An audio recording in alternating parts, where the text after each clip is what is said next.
I hope he has time to think about what he did. Hopefully when he gets out, he won't engage in that kind of behavior anymore. Good morning, Flagler County. I'm Peter Killeen. You're listening to Flagler's Morning News. A former home health care nurse is in state prison after abusing a disabled adult on multiple occasions. Trent Ferguson has our top story. John Jenkins of Daytona Beach will serve 7 years in the Florida Department of Corrections on 4 counts of abuse of a disabled adult. He was arrested in February after in-home video footage showed him punching the victim, throwing an iPad at them, and shoving their head into the ground, among other things. According to the Flagler County Sheriff's Office, there were over 25 instances of abuse during a single week. The victim is unable to talk due to their condition, so a family member reported their findings to authorities. State Attorney R.J. Larizza says the reporting party played a vital role in this case. If that individual hadn't stepped forward, if we hadn't got the information to investigate and ultimately prosecute this individual, that abuse could still be going on. He encourages folks to help any way they can if a future event were to ever occur. Be safe, don't put yourself in harm's way, but call the authorities. They're trained to be able to deal with those type of situations, and then when it gets to our office, we can do something about it. From the WNZF Newsroom, I'm Trent Ferguson. This local news is a service of Flagler County's Toyota dealer, Beaver Toyota, in St. Augustine, conveniently located right off I-95 at exit 311. This is awesome. Bunnell is about to see a lot of changes. Liz Ryan explains. City Manager Dr. Alvin Jackson wants to improve the quality of life for Bunnell residents. Today, I am meeting with Workforce Florida as well as Daytona State College to start a discussion on what programs, what trainings we need to be developing as we bring online industrial and commercial entities. I want to make sure we start creating those opportunities to train individuals so that they will be prepared. This, he says, will create a brighter future for many, particularly those who live in Carver Village who will be temporarily displaced.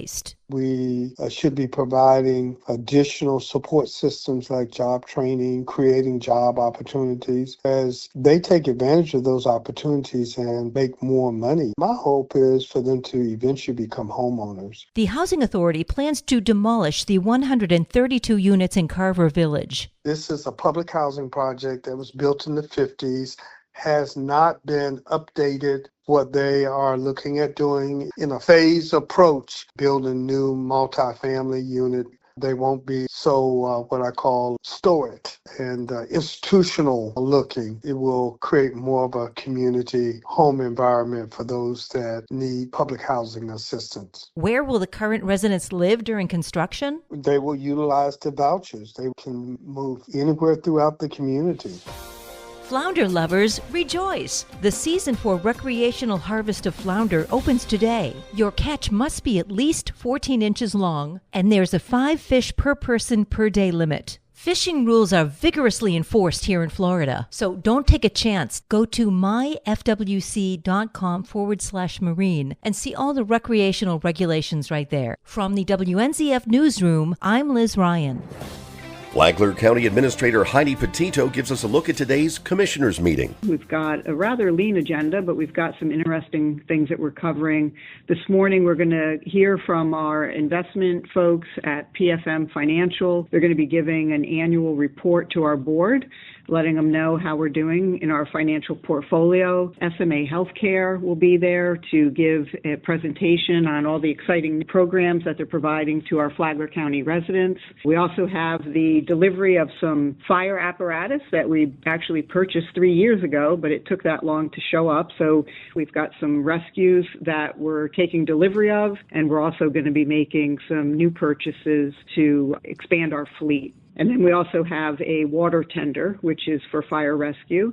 She also provided an update on the county's ambulance purchase. So even though you're budgeting for it now, you're not actually taking delivery of that equipment for like 2 to 3 years. The meeting begins at 9 a.m. in the Government Services Building on East Moody Boulevard. Our newsroom is also keeping an eye on the groundbreaking ceremony for the new fire station coming to 245 County Road 305 Bunnell and the Nexus Center, the new home to the Bunnell Library and Flagler County Health and Human Services on Commerce Parkway. Those stories and more this week on WNZF.